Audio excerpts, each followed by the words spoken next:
Another day, another basketball stories na naman ang pagkikwentuhan natin. At ngayon nga ay ang pag-uusapan natin ang balitang bagong Big 5 na magagawa ng Los Angeles Lakers.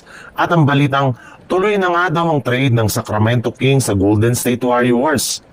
Pagkatapos nga ng hindi makuha ng Lakers si Andrew Wiggins mula sa Miami Heat, ay nagkaroon na naman nga sila ng bagong trade na gagawin sa koponan ng Utah Jazz, kung saan posible nga nila dito na makuha si Lauri Markkanen kagaya ng napag-usapan natin. Pero bago pa man nila ito magawa, ay kakailanganin ng Lakers na isakripisyo ang kanilang mga player na sina Austin Reeves, Gabe Vincent, Maxi Kleber at isang future first round pick na ibibigay nila sa Utah Jazz para lamang makuha si Lauri Markkanen sa lalong madaling panahon ngayong offseason.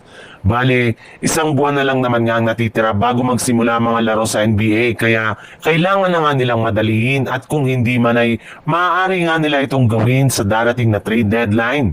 At kapag nagawa nga nila yan, ay makakabuo nga sila ng isang literal na bagong Big 5 na kinabibilangan ni Luka Doncic, Marcus Smart, LeBron James, Lauri Markkanen at si DeAndre Ayton. Sa ibang balita naman, papalapit na nga ng papalapit ang pagsisimula ng training camp. Kaya may mga ilan nga na mga pumapayo at nagsasabi ngayon sa front office ng Golden State Warriors na kung hindi man nga nila makumbinsi si Jonathan Kuminga na manatili sa team ngayong offseason, ay nararapat nga daw na ituloy na lamang ang pag-trade sa kanilang batang player. At dahil nga na sa muling pag-ugong ng trade ni Kuminga ngayon sa social media, ay sinamantala na rin naman nga ito ng ibang mga interesadong team sa kanya kagaya na lang ng Sacramento Kings.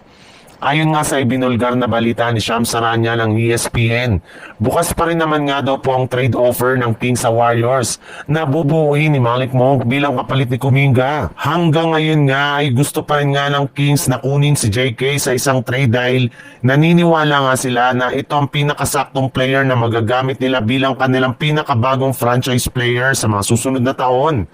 Balak rin naman nga ng Kings na ibigay kay Kuminga ang kanilang starting power forward position sa darating na season.